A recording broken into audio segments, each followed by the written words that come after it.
if men want to protect women, we have to stop acting as if danger that women experience only counts when it's on a criminal or a very extreme level, right? Women are navigating danger at the hands of men on a very daily basis. So we see this rape academy that's saying there's 62 million men in this rape academy, right? Some people are saying it was just 62 million views. I don't care if there's 3 niggas in a rape academy. It's fucking crazy. Like, that's terrifying. And why does a rape academy exist, right, in the first place? But the thing is, looking at something that extreme allows niggas a shield to hide behind from their daily behavior. It lets niggas be able to point at something and say, those niggas are sick, those niggas is weird, that's not me, that's not us. And it distracts from the everyday behavior of men who leverage professional spaces, casual conversations, social spaces, DMs, and everyday access to make women feel uncomfortable, exploited, sexualized, and pressured. You know what I mean? So what I want to talk about today is this idea that I came up with of the spectrum of male entitlement, right? At the high end of that spectrum is rape.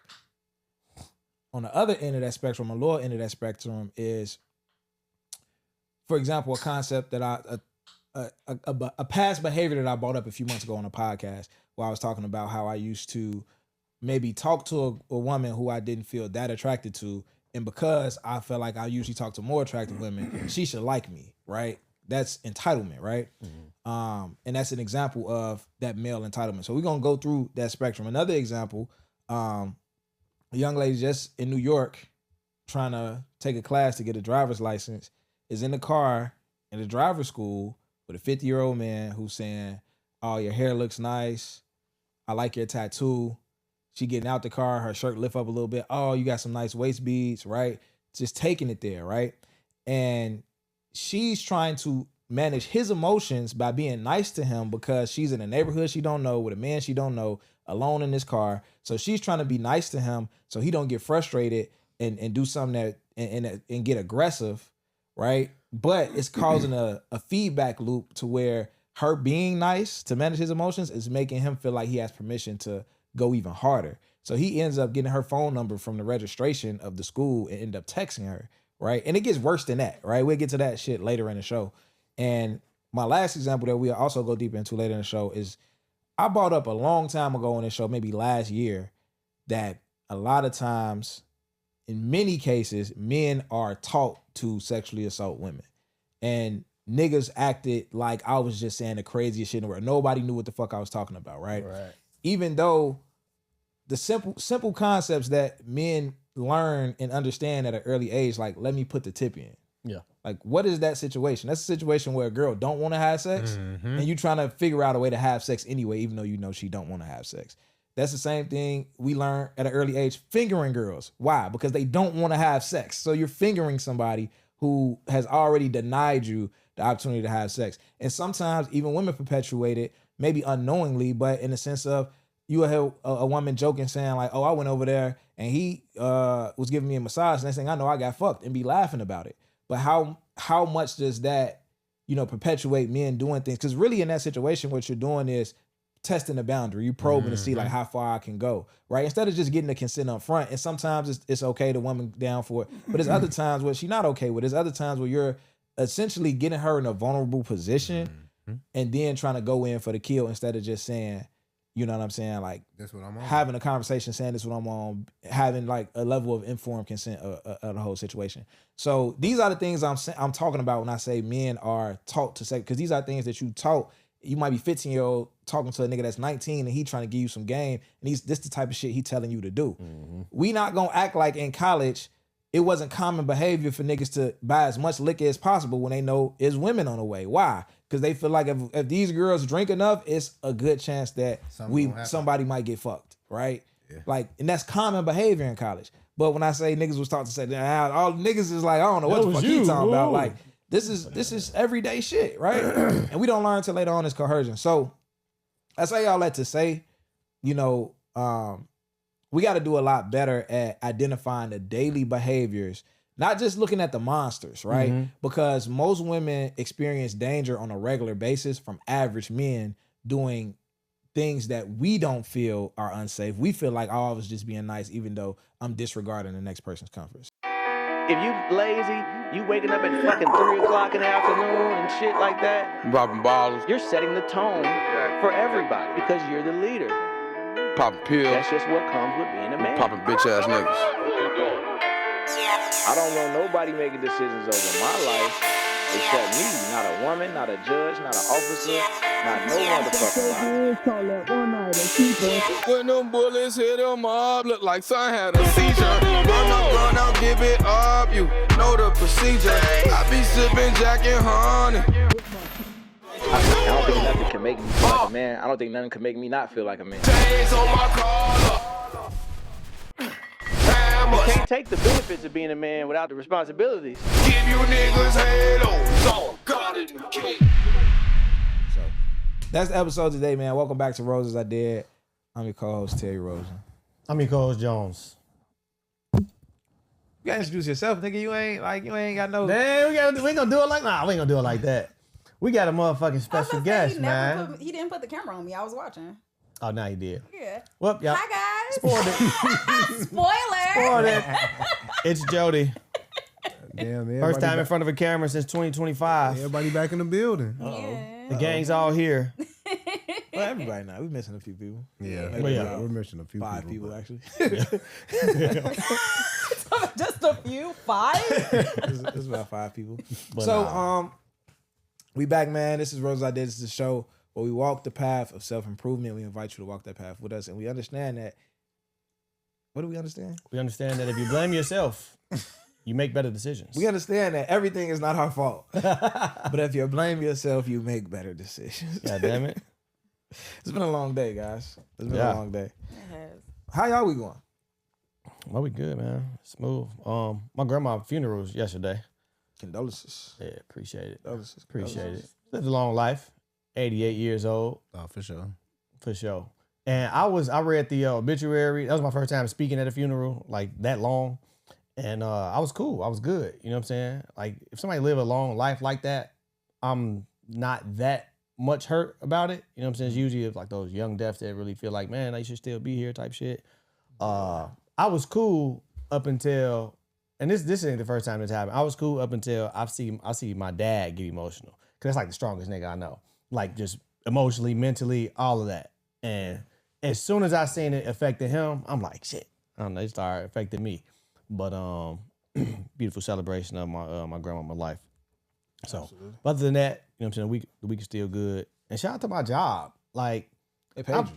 yeah. Oh, yeah. But I only been there I've been there like 5 months. Yeah.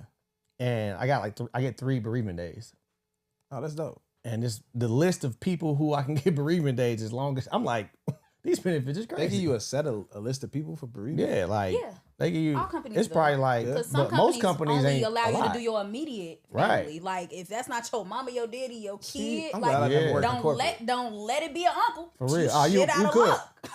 I'm glad I never worked in corporate. Yeah. I can't relate. I just be not coming to work. Like, hey, I got some shit going on. I didn't work in enough shitty companies where I seen how many people they include on that list. It was great grandmother, in-laws. Oh yeah. Yeah, I'm like, dang, okay. So you can make some niggas up. Yeah. I'll make I some got niggas hella up. My cousins. cousin twice removed. But yeah, man. So my week was smooth. What about you, Jody? My week is cool. Work is always busy. I've been back on my 5 a.m. gym schedule this week. So But wait, where are you going? LA Fitness. Okay. All right, cool. I Planet know you didn't Fitness. think I was going to the purple place. Okay. Planet Fitness ain't that bad. No, I mean, purple place is crazy. no, like, I like what I like, and I like the gym vibe that I get when I go to LA For Fitness. sure. So yeah, things been cool. I bought a juicer. I've been juicing. That's what's up. I made some gumbo greens again. That's probably gonna be like a weekly staple for me. I will sit there and eat a bowl of 2 or 3 gumbo greens every week. But yeah, I just been focused. I don't know if that sounds healthy, but I mean, I can add some kale to it. Like it's nah, I'm fucking. it's a lot of protein. It's a lot of protein. My week been cool. There's a vaping epidemic in America amongst teenagers, and it's I'm seeing it a lot more.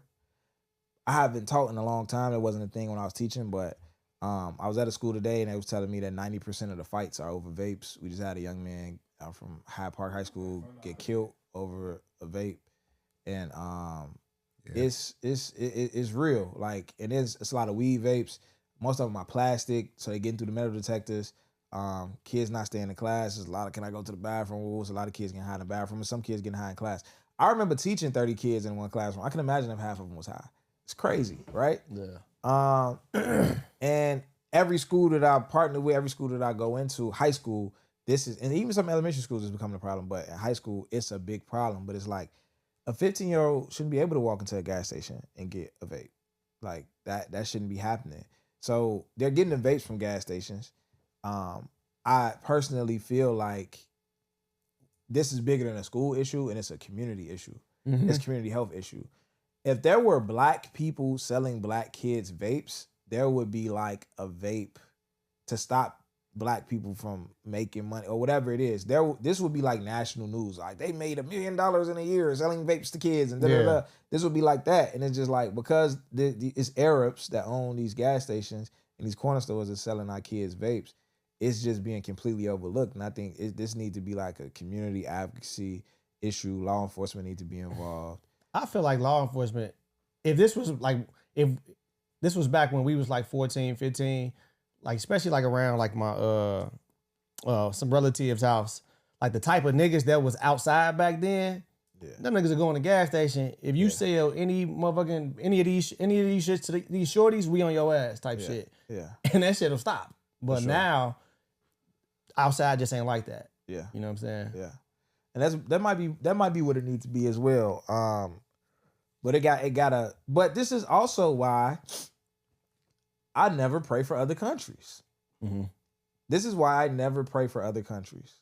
Because of the gas station niggas? Nah. No, because nobody fucks with black Americans like that, bro. Like these niggas, America will bomb another country overseas. I don't give a fuck what country it is. I don't give a fuck if it's who in war with now, last year, 3 years ago, whatever, Syria, Paris, all these other. These motherfuckers will come over here get into it and sell your fucking 15-year-old son a vape behind a bulletproof window, cheat him out his change, and rush him out the store. They don't give a fuck about us, bro, at all. Like the same motherfuckers that we be praying for their liberation. Yeah. They will get over here and shit on us, bro. Shit on us, like 1,000%. So that's another story for another day. But that's why I literally just don't fuck with other like races, countries, none of that. Like I don't. But that's another. I put my drawers on backwards and inside out today. I was pissing in a public bathroom and I was putting buttoning my pants back up in the mirror and I noticed like I saw the tag. I'm like, my shit on. Wait a minute. Yo, front. No, because drawers don't have tags no more. It's printed on that, so you don't. Yeah. I'm like, how the fuck fast was I rushing? Okay. Wait a minute. Okay, so I thought my drawers still got tags on it. I don't know. I was confused. Damn, 90s ass drawers. Where the fuck did you find the drawers with tags? Where are we finding drawers with tags? Because why your shit not printed now? She trying to reach. I got a tag right here. No, I don't. Right. I was confusing because the nigga said I thought you was in the bathroom and you said you put your like intentionally on some dirty shit. But no, it's like, why was your drawers all the way off in the public bathroom?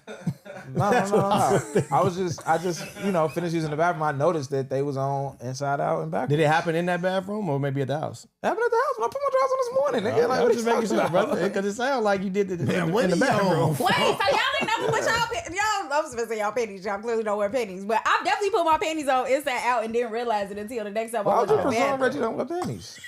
What, nigga? I'm just saying, like, the presumption is crazy. That folks just don't got no panties on. The presumption is crazy. Chill out. Any nigga who do these type of flexes and do this type of shit like this, them niggas be wearing Speedos and shit. So I don't know what little y'all thongs and look. shit. So y'all ain't never put y'all manties on inside out. Oh yeah, watch out. Watch the fuck out. This why we don't even be having. What? He said he obviously did.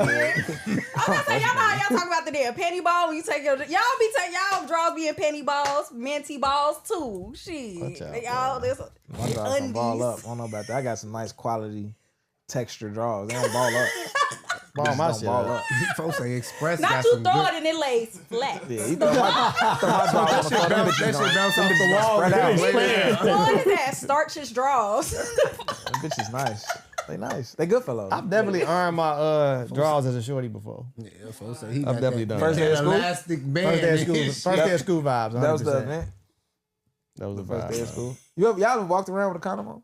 Whoa. Like as a kid. Well, no. Walked around with it on? What you mean? Tell your story. I never done it, but niggas was doing that back then. Story time. Walking around with it on? Like Yeah. in public? Yes. Just like outside with Just a in rubber case on? you accidentally fall into some damn. So as a shorty, y'all never. No, I catch tried a erection. condom on as a shorty, but I didn't walk Yeah, I tried. around with it. No, niggas like when I was in elementary school, niggas walked. Nah, I never How do done it that. stay you said, on? Nah, yeah, my shit wouldn't have stayed on. My drink on salt. Like, Yeah, I'm over with. That's what I'm like. I could have did it if I was. You forcing an erection for that motherfucker to stay on like. Nah, nigga, I remember niggas was saying. Nah, of course I never seen the shit. hey, he fact checked it. No, Like, Man, Niggas what are we saying that. talking about right now? yeah. Niggas was saying I that. got questions. Niggas was saying that. Nah, I need when to know these And we niggas. need answers. Yeah, I need to know these niggas so I I can was ask in a them how did very it stay on. when I transferred to public school. I don't know if this shit was average to me because this was my first experience with public school. Mm-hmm. I was in a hypersexual classroom. Niggas used to be pulling their dicks out in class and all type of shit. Dead ass. Dead ass, bro. Niggas used to prank motherfuckers and like pull they move out. Like let's say the teacher walk out the classroom. Niggas will pull they move out and then like you know how like let's say you know how like she look like let's say she look in the opposite way. Yeah. And then you will call my I name. call her name and my fist be right there. Yeah. Niggas used to do that. That's what they did. Get the fuck. Niggas used to have they dick in class, bro. That's a freaky ass school. School was wild. And see, I don't even want to use the And then the terminology niggas used to freaky walk around with condoms on. They used to say that. But also, I know. Them the niggas we talking about right that's now. exactly what I was trying to say. That's where I'm going with this. Where he's going with this is motherfuckers was taught to behave like Oh this. my god. Yeah, it was This is the first time I caught on to his transition. Yeah, that's not. I These knew niggas. exactly. Yeah. All right, this is a serious issue. We could laugh. We could have a little bit of humor, but Oh man. we want to get into this shit for real though, man. The spectrum of male entitlement, right? Again, I feel like rape is on the high end of that spectrum. I don't know of a more entitled act that a man could commit against a woman as far as like, and when I say entitlement, I'm talking about entitlement to feeling entitled to a woman's body, time, attention, access, any of those things, right? And that spectrum is vast. And I'm not saying that every man on that spectrum is going to end up on the other end of the spectrum. I'm not saying that at all. Nigga might not never. I don't think most men will ever end up on a rape side of that spectrum. Yeah. But the mind state of how we view women, right, and how we're brought up to view women, and how we are brought up to take every opportunity that we see to get a woman's attention, time, or body, right? Even this presumption of me being in that space. I remember last week when I said, if you're a man, right, and you shoot your shot at a woman that you know is a lesbian, you can't be mad if a gay man shoots his shot at you. Ooh, I like Because that. you're doing the same thing. But it's this presumption that even though I know that this woman does not like men, I feel like I got a chance. because she's still a woman. That's somewhere on that spectrum. I don't know where it falls, but it's somewhere on that spectrum. So what's some of the other behavior? Maybe we should backtrack. Maybe I should say this at the beginning of the show. Maybe I clipped this and put it at the beginning. I want to bring Jody in on this topic because obviously Hurting Up Matters, Provocative, everything that she's done podcast up until this point has been, a lot of it been based around consent when it comes to sex and how men and women interact and things like that. So what are y'all thoughts? I want to. How about we start from the smallest act and let's start from the lowest end of the spectrum and then go up into the highest end. Yeah. I think that's what I'm struggling with right now. Like, what's actually low? What's low? I'll tell y'all something that happened to me this week.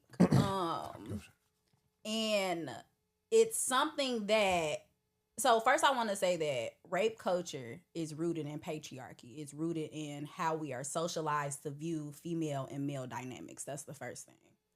And so when it comes to this idea of male entitlement, the only thing that would make someone feel like, oh, I'm not entitled to this woman is if she's entitled to another man, because it's still male entitlement.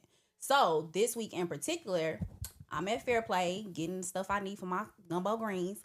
And a guy kind of like followed me through an aisle, and he was like, hey, excuse me, like, you're really pretty. Mhm. Are you single? Mhm. Like, as if my interest was only like, every time somebody asks me, am I single, I always say no. Like, my answer is always no, whether I'm single or not. I always say no, and I smile, no, and then I go about my business. But he asked that question because if I would have said like, oh, yes, I am single, now he's instantly like, oh, I'm about to shoot my shot. How about I'm just not interested? Like, it doesn't matter whether or not I'm single or not. You skipped a step, basically. Yeah, like you just like, do you got a nigga? Because if you don't got a nigga. It's like, okay, bet, I got the green light. That's the only way I'm leaving you alone. Exactly. Like, Yeah. and even when you think about like when women go out and they just tell, like you just said, like, oh, a guy shooting a shot at somebody that knows that this person doesn't like women. Women began to say like, oh no, I'm a lesbian, just to avoid male interaction. And now they like, oh, I'm cool with that. What do you mean you cool with it? Like, I wouldn't have told you I was a lesbian if I was interested. If you would have just led with, are you interested? We could have had a different conversation. But it's like, oh, I have to be gay, or I got a nigga, or I got this, or I got that going on to stop your advances. So I think that's something that even when, I don't know what the script is that men receive, but it's like, oh. I think it's a sales pitch type script. It's almost like a sales pitch in the sense of, what is it called? Countering? Yeah. Right? Rebuttal. A rebuttal, or when somebody, how do you handle objections? Yes. Okay. So that's how niggas is almost looking at it. Like, if you got a man, oh, you can't have friends. You're a lesbian. Oh, I like girls too. Like, it's all like, niggas have like a sales pitch approach to talking to a woman. For dick is crazy. Like, you know what I'm saying? It's like, but it's objective. It's like very objectifying. You know what I'm saying? It's like, fuck your agency in this whole situation. I'm gonna find a way to give you some shit that you showing me you don't want. I don't give a fuck how much you act like you don't want this shit. Yeah. My goal is to figure out a way to give it to you anyway, right?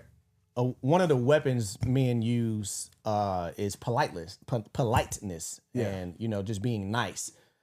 A lot of guys feel like if I'm polite about it, if I'm a gentleman, you're supposed to engage with me because I approached you correctly. Yeah. And it'll be offensive if I came correct. I did what I quote unquote was supposed to do, and you not showing interest. You can still see an aggressive side of him because what he thought was gonna give him access to you didn't work. So now it's like, the fuck you mean? Like, fuck you then.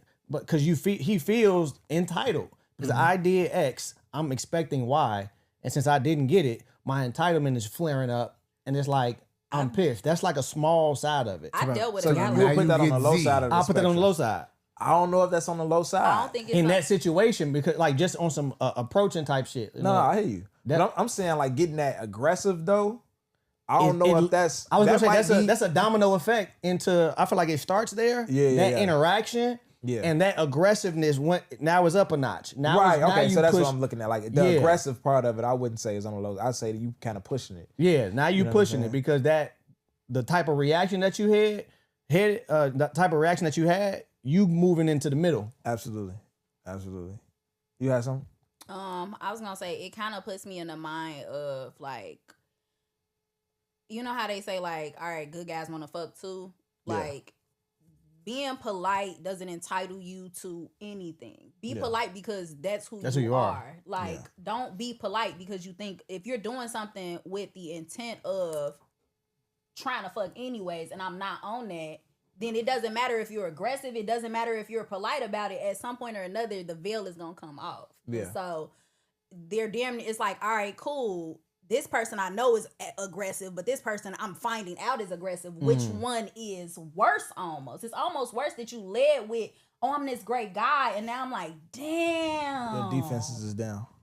Yeah. It's more manipulative. I feel like to women, y'all would probably say that's worse. Hell yeah. Because I feel like for me, I had a situation like that where it's like, oh, I'm thinking like, oh, this my guy friend and blah blah blah. And the first time he got me super drunk, he took it there, and I'm like, damn. And it took me like it scarred me because it damn near took me like 10 years before I got drunk around another nigga. Like it was bad. And I'm like, I can't do this. I don't trust motherfuckers. What would y'all say? Where on the spectrum is, and it could be similar to what I just brought up, but where on the spectrum, women who are at work and guys that's flirting with them, and it kind of like matches the situation of the young lady you was talking about in New York about how being nice, like she's at work and you flirting with her, she kind of gotta, you know what I'm saying? Yeah, like gotta like do the nicety. And she really don't though, right? Because there's some women I know personally that would went the fuck going off on a nigga. Like they not going. Like I get out the car right here. I beat your ass in the car. I know some women who just not going for none of that shit. Yeah. But that and the fucked up part is that you'll see women. If let's say that was on video, right? You'll see some women in comment sections like, "Oh, she tweaked. She was supposed to woo woo," and everybody just don't have that type of veracity to them. And some people just look at it like, I can't do nothing with this man if this nigga go switch up and get on some super violent aggressive shit. It's nothing I can do with him. I'm not trying to end up somewhere in the trunk or some shit like that. Yeah. So, you know, like you said, like she's trying to play nice and manage a man's, and that's crazy that you have to try to manage somebody else's emotions for your survival. Safety. You know what I'm saying? I was low-key taught that. My dad, one of the earliest lessons that my dad taught me, I was probably like 11 and I was finna go to the rink with my older cousins, and he said, and I actually to this day I'll do it. Yeah. So he always told me, like, if a man asks for your number, give it to him. Just give it to him. You don't have to answer. You can hang up when he, but do what you need to do to protect yourself in that space, because you don't know what's on the other end of politely saying no. Yeah. Because I've had situations where guys would, well, fuck you then, and blah blah blah. It's like, whoa, actually, in all honesty, I'm too young for you to even be having a conversation with me if we want to be real. And so I learned that when I was young. My daddy said, like, this is what you need to do, because you don't know how niggas gonna react. Yeah, I'm smiling because the Chicago, only we say daddy. Well, yeah. And I think it's crazy because, you know, as men, we are spending all that time teaching our daughters how to protect themselves from a nigga who can't control himself. But how much time do we spend teaching our sons to actually control themselves and how to handle rejection? Not enough. You know what I'm saying? Like, is that a conversation? Like, I know men is having conversations about the birds and the bees with their son. I know the niggas is teaching their son how to fight. I know niggas is teaching, oh, if somebody hit you, hit him back. Don't let another man disrespect you. Maybe stand up when you shake him in. All these things. Are we having a conversation with our sons about how to accept rejection? You know what I'm saying? Because there's some might not never come to you and say he got rejected or no shit like that, right? Yeah. So is that an intentional conversation that most niggas is having? Obviously not. Yeah. Because we see what's going on now. And I think guys who don't engage in that type of behavior, who's respectful with women, etc. And I'm just speaking on myself, right? As you saying that, I'm trying to remember if I had a conversation with Trey about how to handle rejection, because it's natural for me to think he wouldn't do that since I'm not like that.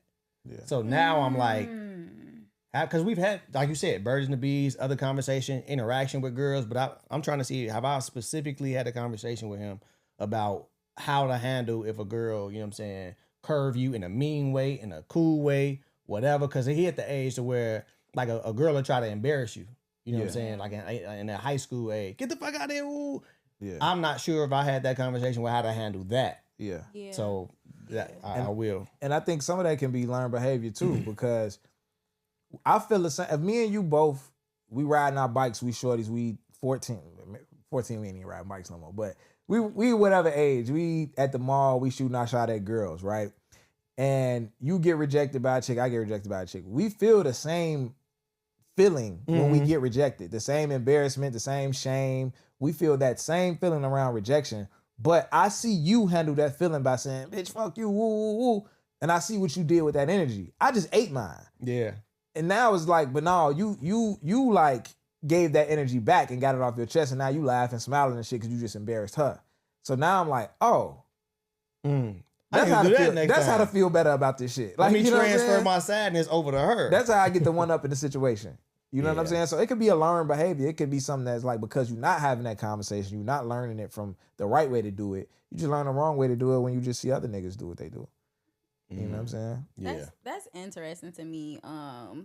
Obviously our kids are closer in age, and I've had the conversation both ways with my daughter. Like, I've had a conversation about what happens when you like a boy and he don't like you back.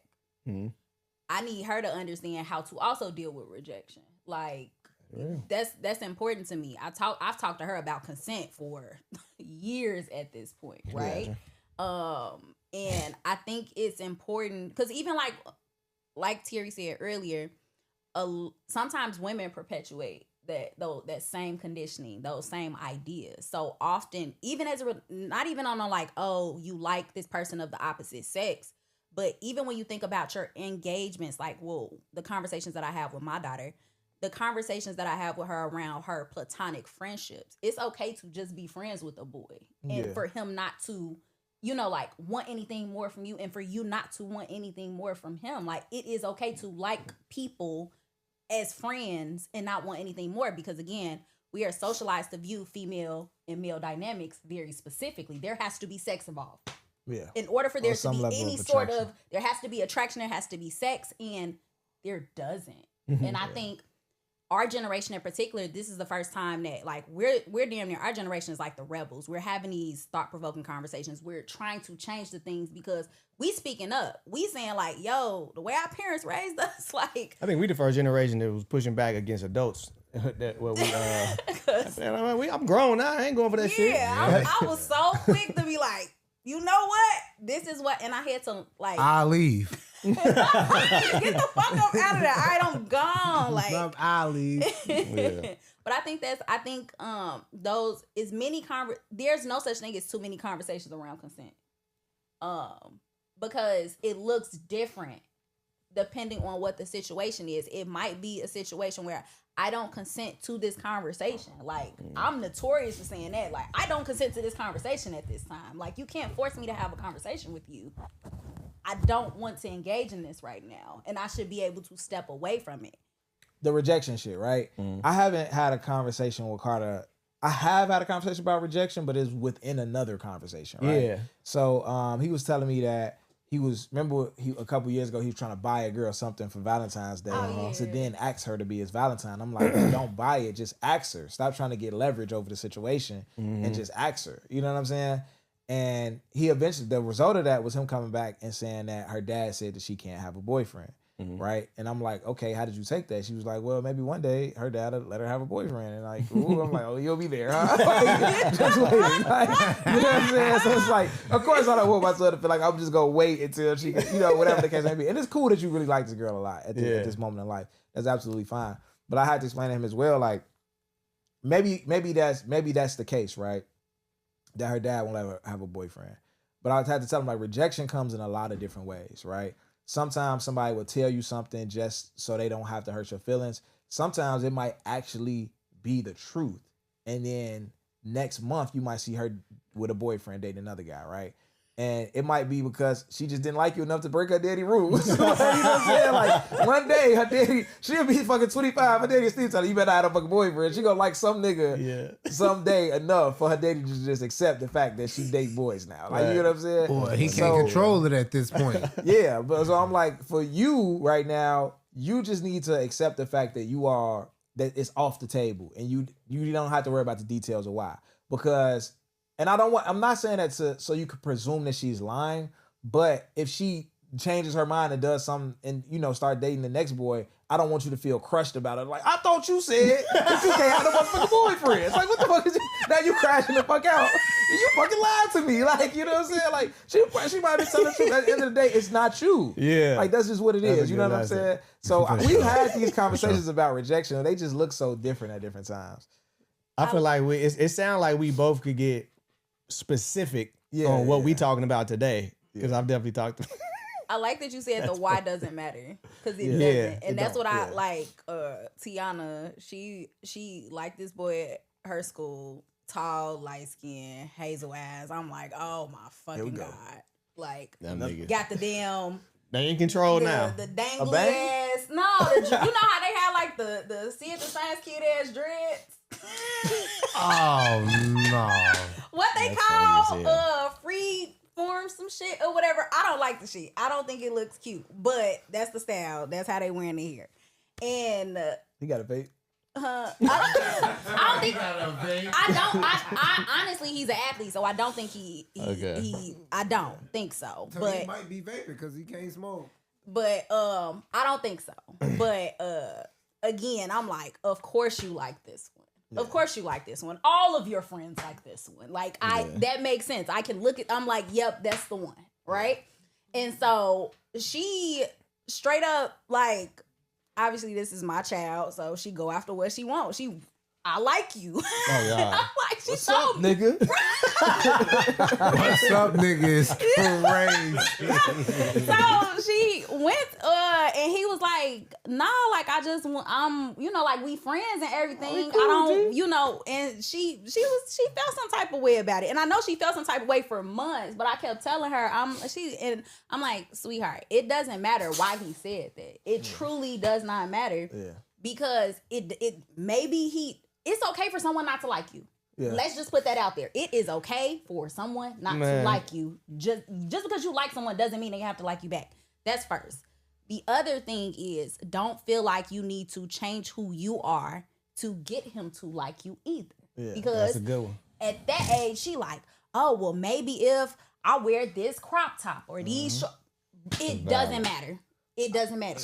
I know a grown woman who was dating a guy that she really liked, and he had an ex-girlfriend that he kept going back to, and she got the same tattoo as the ex-girlfriend. Like she was Same just placement, everything. on her page so much, like, and then when she popped up with it, we was all looking like we peeped. We knew why She he was was like, yo, I going just back. thought this was a really nice woo, and I feel like she just really like started to try to embody different characteristics of the girl, and it was like, this is kind of scary. It's kind of That's too far, and I'm not gonna front. I've done a version of that, but it was a name brand. What version was that? Okay, he got them Jordans. I want those Jordans. I've done that, but a tattoo at a grown age. Folks say he had to get the Space Jams. the nigga that I was competing with had a 600 Benz. I couldn't do shit. Yeah. That nigga won, bro. 650 Benz. Nah. The nigga S550. Yeah. The S550. dropped I'm to like, you 650. got it, man. Yeah. And I was finna say something too. Yeah, I forgot. All right, so we want to move on and push the needle up the spectrum, and you had something. Oh yeah, I was talking about like the constant DMing, like seeing that you left on red and you still reaching out, hoping for some sort of engagement. And I've experienced that numerous times where I'm like, I'm not giving you any real feedback, and you just still here. You just show up daily. And that's also Hey, beautiful. shameless. Like, yeah. So yeah. When I be saying kill your ego, not that much. Like I have some type of pride around this motherfucker. Like, god damn. Nah, it's insane. It's quite a few people that's like, I haven't given you any type of I think that's any idea that I would move forward with anything. In fact, I've been very direct and said, no, I'm cool. And that's what I would call like a leverage of access, right? Because I have this access through Instagram, meaning that Exactly. I'm not blocked. My shit is going to your primary inbox because we follow each other. And like, it's nothing wrong with you shooting your shot. I'm not saying that you leveraging access for shooting your shot. But once you see that the interest isn't mutual, it's like, while I still got this access, I'm going to keep trying. Yeah. And that's where, again, it's like a level of... Now motherfucker got to block you. Yeah, that's when it gets I've to a had to level of block people. entitlement. and just I could be wrong, but for the women that happens to, and we see it sometimes, the women will screenshot it and like, oh my god, why is niggas like this, etc. Blah blah blah, and it's just this long fucking thread of a guy interacting and trying to like ease his way in. And the question I've always had, I'm like, why didn't you block him like a long time ago? Yeah. Like, why do you can in this scenario, you are in control. Yeah. You ain't got to worry about your safety right now. You know what I'm saying? This is we talking about online now. Let's just say if this is in person and a nigga, you know what I'm saying, trying to shoot a shot and you want to be kind about it, hey, interact with him. Nah, it's okay. Ooh, I get that. But like when those type of situations happen online and women are constantly complaining like this nigga said he DM'd me. Ooh. Like why aren't you blocking him? And it forces me to ask the question like, do you like the attention? Like in some way, like it's also, even though you don't like the person, you could kind of like feed your ego off the interaction. Like this nigga been on me and I ain't get this nigga no type of attention. Yeah. It forces me to ask those type of questions because since you are in control of this particular situation, why didn't you just eliminate it altogether? Because you could. Yeah. Yeah. So for me, it kind of depends on the situation because I'll block a motherfucker. Like I block people I know just as quickly as I'll block someone I don't know. So that's not the situation. I definitely block people when I feel like they get into a point of like disrespect.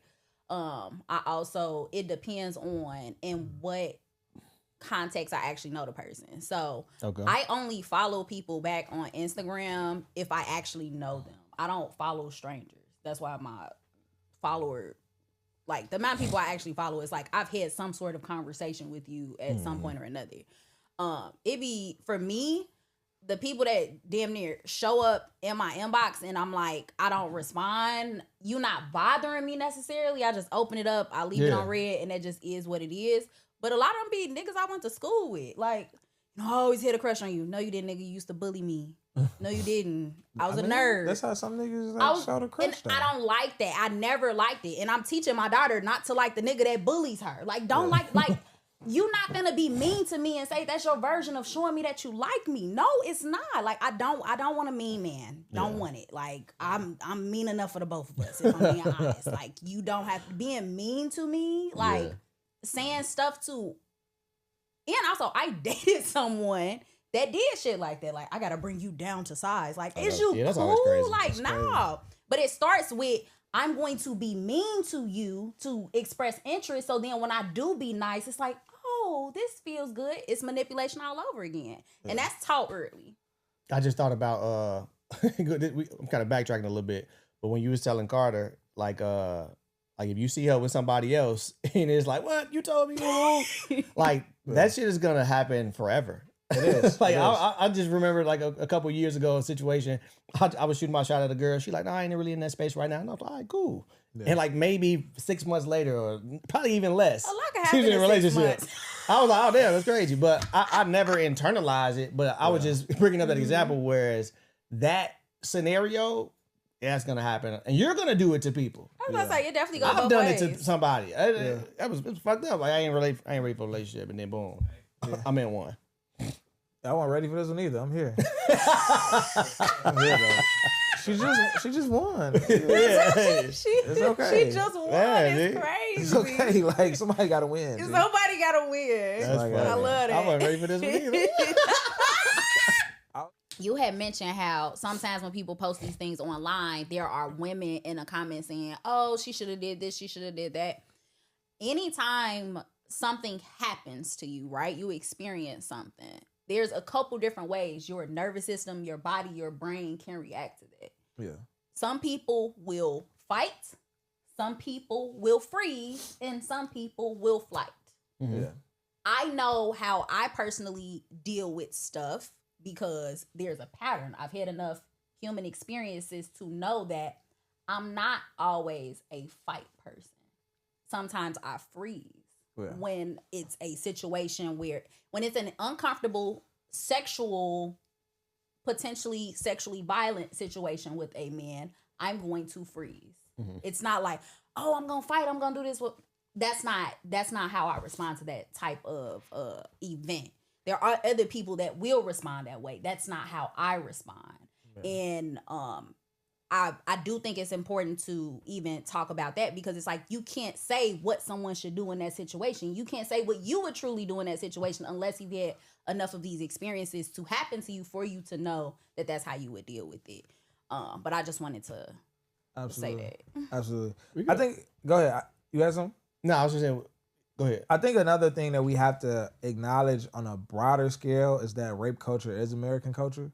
It in is. the sense that, you know, a lot of the images that we see on social media and songs and movies are rapey. If you wanna fuck, what you spend the night for? With no makeup, I'm just trying to be inside you before you wake up. Let me put the head in. I don't want more than that. Girl, I respect the cat. I promise just a touch. You go get fucked up and we just show up at your rescue. Carry you inside, get you some water and undress you.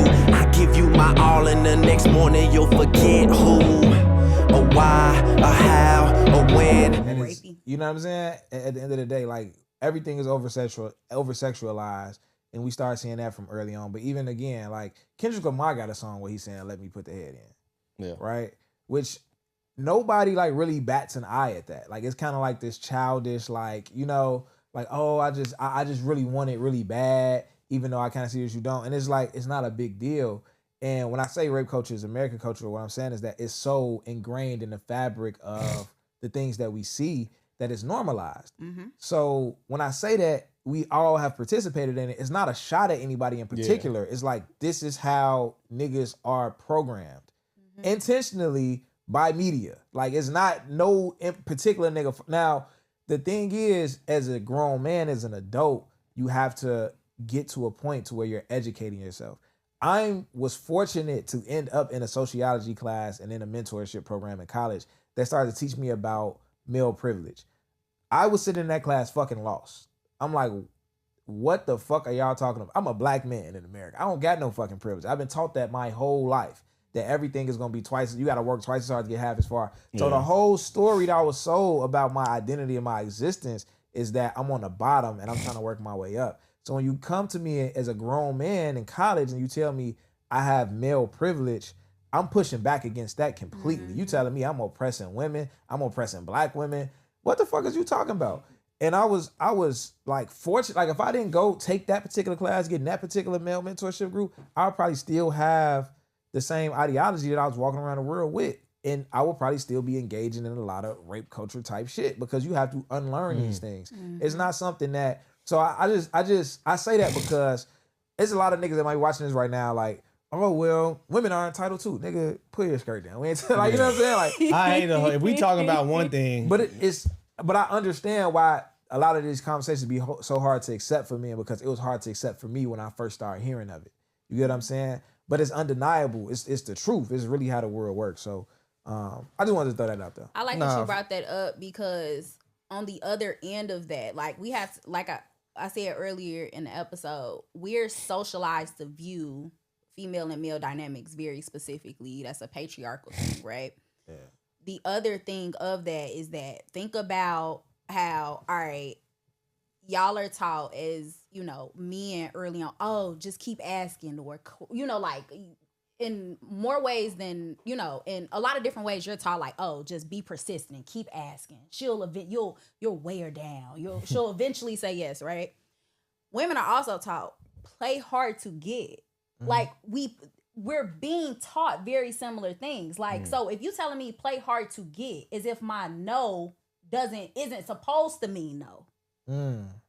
That's good. Play hard to get as if my no is not supposed to be no. It's supposed to be a fake no. The cat and dog game. Like, oh, let them chase you. It's like, no. Like, so when you hear so many no's that aren't really no's, when you do hear a no, it's like, nah, that don't mean no. That's valid. Yeah. It's like that's two, as a man and woman, we taught two different things. We're that's talking kinda similar things, but it's from different angles of it. It's like, it's damn near like, this is rape culture. Women, this is how you play into it. Men, So- this is how you play into it. That's what I was. Now we at the midpoint. Like, this is leading up to rape. Yeah. Now we at the midpoint where you brought up the examples of put the head in and playing hard to get and keep going, keep wearing her down. This is the midpoint of this spectrum, to whereas if you keep engaging and not knowing that you're doing the wrong thing, a percentage of the niggas who are at this midpoint, you will keep going and eventually rape somebody because in your paradigm, nothing's wrong. Like this is you have an expectation because your whole life is keep going, you know what I'm saying, wear it down, etc. They playing hard to get, and you adopted that mentality, and you're gonna be in a situation. And mind you, when we say rape, I guarantee you, when y'all hearing this, you thinking of come here, give me your motherfucking. Like, you thinking of it's aggressive. Yeah. This is how rape is unconsensual sex. Period. It could be soft. It could be like no. As soon as it's no, if you move forward, it's rape. It don't even have to be no. It don't have to be no because even if like she moving away from you, you know what I'm saying? Like that's body like it. You know, like any form of rejection and all. Any type of resistance. So when you at that midpoint, that's a dangerous place, and hopefully you got somebody in your ear, and a lot of guys don't. Because a lot of guys are usually on the same page because we all got taught the same things. Not a guy's not fortunate enough to have like, you know, those type of men or end up in those type of classes or, you know what I'm saying, just to correct that behavior. I want to say this too, because we saying like any type of resistance, so it could be verbal no, physical no. Like Jody just said, it's flight, fight, or freeze. So that freeze piece, it just might be silence. It might not be any resistance at all. It just might be she didn't say yes. She not participating. She's not she just giving into it. Like she just might be starfishing you on some like scared shit or whatever like that. These are things that I just could not comprehend until I had the full experience of college. Yep. Because I remember in college when girls start coming out on Twitter and just start calling out frat niggas like, this nigga raped me. And they'll say the story of how it happened. I'm like, how was that rape? Like, I don't get it. Like, you could have just said that you didn't want to do it. You could have just said no. You could have just left. Like, but I don't be in understand how it got to this point. Ass position. Exactly. If I say no, I fear for my life right now, or I fear for my livelihood. Exactly. Something might happen. And my perspective, not just being uneducated on it, just being not empathetic to it, not understanding it from somebody else's point of view. Yeah. It's like that nigga a bitch. That's the male privilege we have. Like, no, but I'm saying, like, my mind state is like, that nigga's a bitch, though. Right, like he wasn't gonna do shit to you.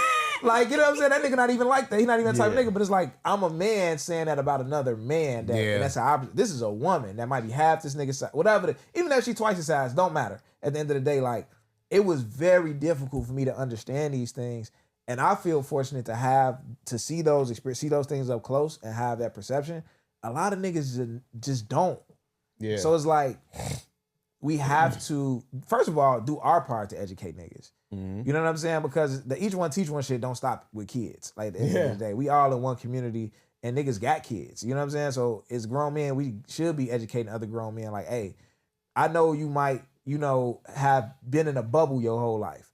And in the bubble that you live in, niggas operate like this, and women don't know no better either. That was the other thing is getting in college when you was taught as a shorty, like, to be persuasive when it comes to sex, to do your sales pitches, to do your, you got a boyfriend, we could be friends, let me put the head in, let me give you a massage. So that way, if you say completely no, I could just kind of play it back as something non-sexual I was doing anyway. You know what I'm saying? Like, you taught all of these things, and then you get to, but the women in the circle don't know no better either. So they accepting this shit, right? Like, even if they feel uncomfortable about it, they not feeling like it's rape. They just accept it, tell their friend a story, laugh it off, whatever, however they handle it. I don't know how women is handling this shit, but they handling it however they handle it, and they not looking at it that way. So when as soon as you step outside that bubble with that behavior, it's gonna be a big problem. And niggas was running, crashing into that wall in college, not knowing no better, and crashing into that wall. And I'm talking about sitting there reading Twitter like, what the fuck is she talking about, bro? Like, why didn't she just tell me why would she sit on my lap if she ain't want me to put my hand up her skirt? Like, I thought like that. I thought that was like, she came and sat on my lap. You know what I'm saying? Like, so why can't I do, like, you know what I'm saying? Like, but these niggas is genuinely, they not coming from a negative stamp. They genuinely confused. Like, I thought that this was the signal. It's just that niggas was raised, or it's not even that a lot of these niggas be really on bullshit for real. Like, some niggas do, but it's just like we really gotta educate niggas around this shit though. I think the other thing that I would like to bring up to kind of add on to what you said is that you talked about how, like, all right, this is how these men or young men are navigating this space. However, I think it's important to also know that how another man interacts with you is not how another man interacts with a woman. And so we're always going to get totally different. Like, you saying like, oh, that nigga not like that. Yeah. He not like that when it come to you. Like, he's scared of the man-to-man conflict. That's what I'm saying, but he going upside a bitch head. Yeah. I just remembered. That happens a lot. That too. That status. And when Terry was like, bro, ain't tell me he was with me. Yeah, but that's real. Like, I know, like, I've known people where it's like, I know for a fact you wouldn't do that out there in the streets, but you going upside that lady head.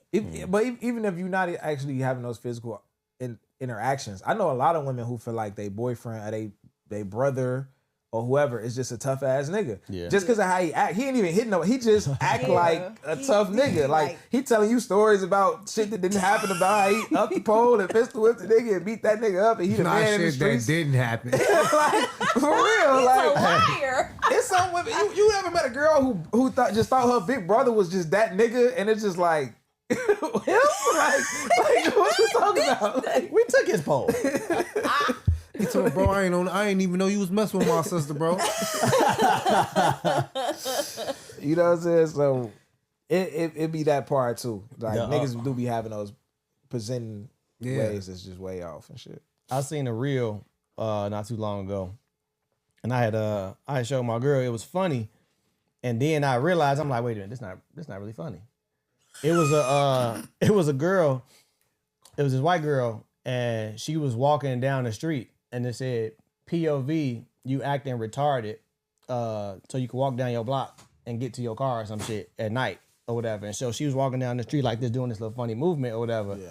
And initially when you see like, that's funny, is it? Oh, wait a minute. But that's an example of just the shit that women have to go through. A nigga will never have to do that.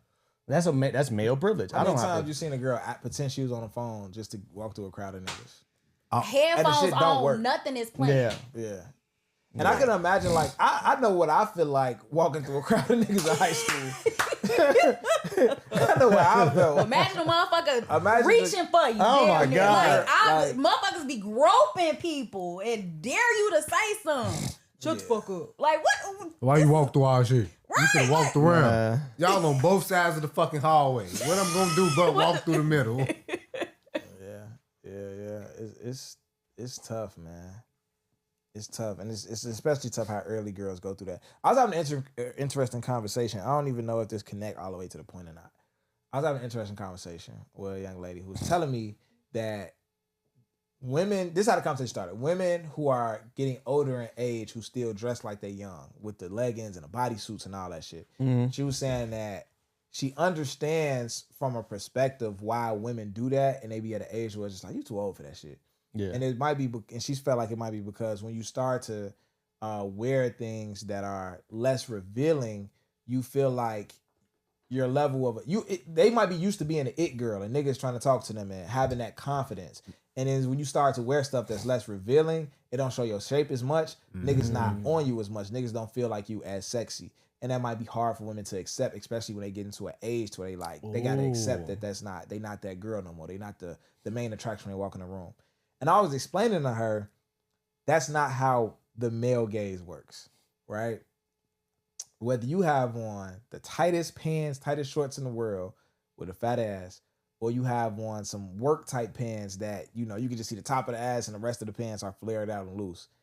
We still see that ass. For sure. You can't hide that ass. Ass is if still you an ass connoisseur, you gonna know who got that shape. Hey, this is the difference. The difference is because you chose to hide it under a sweater, now under really these looser pants. No. Because you tried to hide it, there's a perception that you don't want to be bothered. So niggas not shooting their shot at girls because come on, man. Niggas not shooting their shot at girls because they feel like, oh, she's sexy or she less sexy. It's like the girl with the tight pants on seems easier to fuck. Well, she want the attention. She seems like she want the attention. So there's a presumption, and that goes to the entitlement. Yeah. Because she dressed like this, that she's easy. Like, I'm probably gonna have a easier time hitting her because she looked like she came for niggas to talk to her versus shorty who dressed with the flowy shit on it's more like, she look like she probably don't want to be bothered. She might got a nigga, she might be married. And in the niggas gym- gonna avoid you not because they respecting your decision to be more modest. It's because they trying to avoid rejection. It's an unspoken message that's being sent that don't like. I was in the gym, and it was a girl. She tied her jacket around her waist. Yeah. Clearly, she got it was something back there. Yeah. But the assumption that I saw was, nigga, she's not here for none of that shit. Yeah. She want to work out and go to fuck home or whatever the case may be. Yep. And she was going on the I think it was the hamstring. It was either the hamstring machine where you kind of like lay over and you kick your legs up, or it was like the hyperextension joint for the back. I've seen plenty of women on the internet do that exercise, ass right in the camera, whatever the case may be. But she was intentionally like, because you kind of exposed if you do that. You know what I'm saying? As a girl, you kind of exposed in that way. Yeah. She was covering that shit up like, I don't want no attention. So the perception, what you saying, you finna say some funny shit. So the perception, what you saying, is true. Yeah.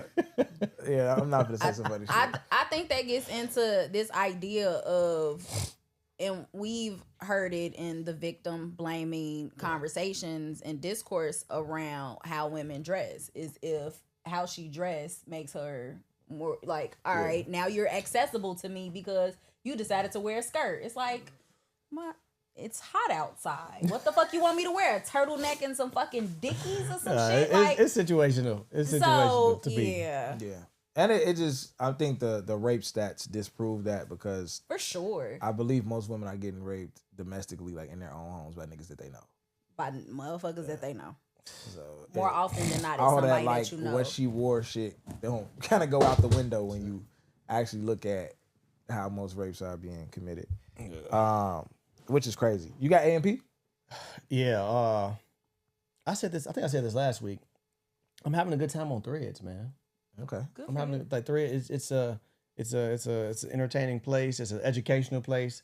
That's because maybe the communities I follow. I follow like the content creator, the tech, and all that type of shit. But nonetheless, today I seen a guy post. It's like, man, that IG baddie shit, that era, that shit dead, bro. Like we motherfucker don't care about that. We don't care about aesthetics no more. Like you see a lot of people explaining how IG is dying and, it's all for the show. It's all the influencers taking over, etc. And I had an epiphany when I read that status. I'm like, it's dead for us because we're older and we're mature and we don't give a fuck about that shit. For real. Like especially 30 plus, especially 35 and older, you're looking at social media way differently. Like you seeing that this shit don't matter. So on your end, on our end, we feeling like Instagram is dying. This shit don't matter no more, etc. But think about the last 10 years that led up to this point, the shit that we engaged in, the shit that we made important. Now it's another generation that was where we were, and it is important to them. Yeah. So they are doing those things. They are, choosing to make their Instagram look like a certain aesthetic. The IG baddies, that's not over with. Yeah. It's a whole new wave of women that's, chasing that aesthetic, having a page look a certain way and all this type of stuff. You know what I'm saying? And that's going to keep happening because that age group, they're going to grow up in 10 years. Yep. And based off of what y'all doing, it's an endless loop of, Instagram going to always be here. All this shit going to always matter to somebody. In some way or form, like if we just label it as social media, like before the Facebook, there was MySpace and Tagged, and those things just died a little quicker because they were the earlier, versions of that. But this Instagram shit, this shit ain't going nowhere because too many corporations in it. It's too many corporations, and it's also, I don't want to say too many people winning, but it's too many examples of if I dress like this or if I do this or if I like, it's too many different examples of people changing their lives and getting rich or getting a bag, to whereas people see it. It's almost like the Chief Keef effect when he popped off. Everybody had to be a rapper. Everybody started rapping or whatever. Now it's like the influencer phase or the IG baddie phase, to whereas she's selling her looks, but she also got a product. You know what I'm saying? Like I'm presenting myself as this sexy girl or whatever the case may be, and I'm using that as leverage for attention to direct that attention to a product or a service or whatever. But it's still it still could be damaging, you know what I'm saying? Because perception can be reality. I've seen recently, maybe over the last few years, like real estate agents catching flack. You know what I'm saying? The ladies, you know what I'm saying? They dressing sexy as hell or whatever, and they pushing that attention to the page in the name of, I don't give a fuck about these niggas. I just want you to buy a house. You know what I'm saying? Et cetera. Like it's that. all marketing. It's all marketing now. It's all marketing, sex sales, and the social media platforms that you can sell on will continue to do well. I think that's why Snapchat isn't like one of those things that now that they have advertising on Snapchat, now it can. Like, a bag. I love Snapchat. I don't be on Snap. No, I love Snapchat. Call me old. I don't care. Like, I love me some Snapchat. I go on Snapchat more than I go on anything else. Yeah. Yeah, the more you can incorporate advertising and selling some sort of product, that's how you kind of know that platform isn't going anywhere. Think about when Facebook first came out, there wasn't a marketplace. There wasn't you're seeing all these ads where you can just click on this and buy it directly from there. Now you're knowing about all events that's taking place in your city. Oh, let me buy a ticket to this event. You can do all of that through Facebook. Yeah. You can pay people through Facebook. Like you do a lot. So it's a whole ecosystem. Yeah. And to end it, you know what I'm saying? You know, and if you are gonna go down that road of social media, and I'm not saying it's a bad road. You know what I'm saying? Because content is king. You know, content it's pretty much king. So if y'all gonna go down that road this summer, you know what I'm saying? I'm dropping an app called Capture where you can send a request to my app and somebody will pull up on you on demand and take all of your pictures and videos for you. So whatever you're doing, you can just focus on that. I've been in networking events. I've been in other events to where it's like you trying to get content, you know what I'm saying? But you also trying to be there. You propping up your phone on shit, stuff like that. Don't worry about that. This summer, you're going to be able to download Capture, request a rep. They're going to come to where you at, enjoy the event. Go do whatever you're going to do. And at the end of the night, you're going to have all your content. You're going to focus on the event. We're going to focus on the content. We got you. Download Capture when it drops. Right now, just join the wait list. It's in my bio of capture.app. That's Capture with a K. Yeah. This nigga got cold at the ad, didn't he, real? I feel like he been doing this shit so long. He got it down pat now. He's going crazy. I wanted to make a comment about your AMP as well. I think the phenomenon of aging is something that we have to learn to accept. Because not only is it just we feeling like, oh, Instagram is phasing out because it's phasing out for us. Exactly. It's like that with damn near everything, right? Like niggas is like, oh, hip hop is dead. Yeah. New rappers are not making music for 35-year-old niggas. Like, they not like we just tagged. New rappers are making music for kids, and hip hop has always been kind of geared towards the youth. So it's no different than me trying to convince my uncles that Lil Wayne was the best rapper alive, and they like, this nigga sucks. Like, it's Tupac. Like, this nigga's terrible because that's not the brand of hip hop they grew up on. Fact. Yeah. So they like, gee, but Lil Wayne wasn't making music for a nigga that was 38 years old. He just wasn't. Lollipop wasn't for 38-year-old niggas. Like, it was for us. You know what I'm saying? And like, and it's you the damn same near thing. look at them sideways if they do like it. Like, why do you like? I don't know how the fuck these Lollipop, kids understand what NBA Youngboy be saying. Maybe I was finna say sometimes there'll be a glitch in the matrix and you can have a nigga, you know what I'm saying, at real age where you gotta hit the vape 3 times. You know what I'm saying? This shit makes sense. And he just love NBA Youngboy, you know what I'm saying? A real do young NBA Youngboy though. That's Or it. that shit aligns with your life for real. What the fuck is you talking about? It's either one or two options, nigga. Fuck you talking about? Y'all better check my background. I'm just talking. All right, man. We're gonna roll with advice for boy moms today, man. Let me see what I got. All right, so advice for boy moms. When we teaching our sons how to protect women, let's make sure that we don't make it look like protection is just fighting off a predator in a dark alley. Make sure they understand that protection is also making sure that you're not the type of man who tries to leverage access to a woman, whether it be through social spaces, professional spaces, casual conversations, or any other space, trying to leverage those situations to sexualize, objectify, intimidate, pressure, or exploit women in any type of way.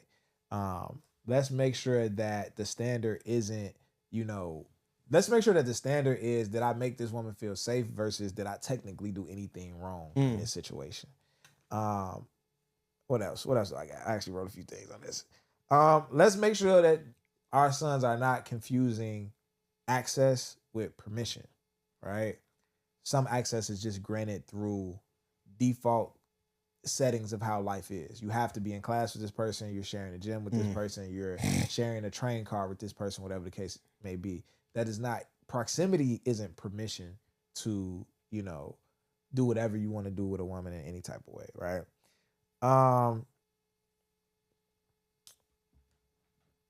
And also, we have to raise our sons to make sure that they don't think that they're a good man just because they're not dangerous, or they're a good man just because they don't commit crimes and, you know, harass women and sell drugs, whatever the fuck the case may be. Like, they have to actively be out here being kind because it's who they are, not in a performative way, and accepting, learning how to accept rejection, learning how to accept that the world don't revolve around you. Your world revolve around you, but the whole world don't revolve around you. And at the end of the day, like, what's not for you is not for you. And you got to get out here and find what's for you and stop trying to force yourself and force things on people who don't want it.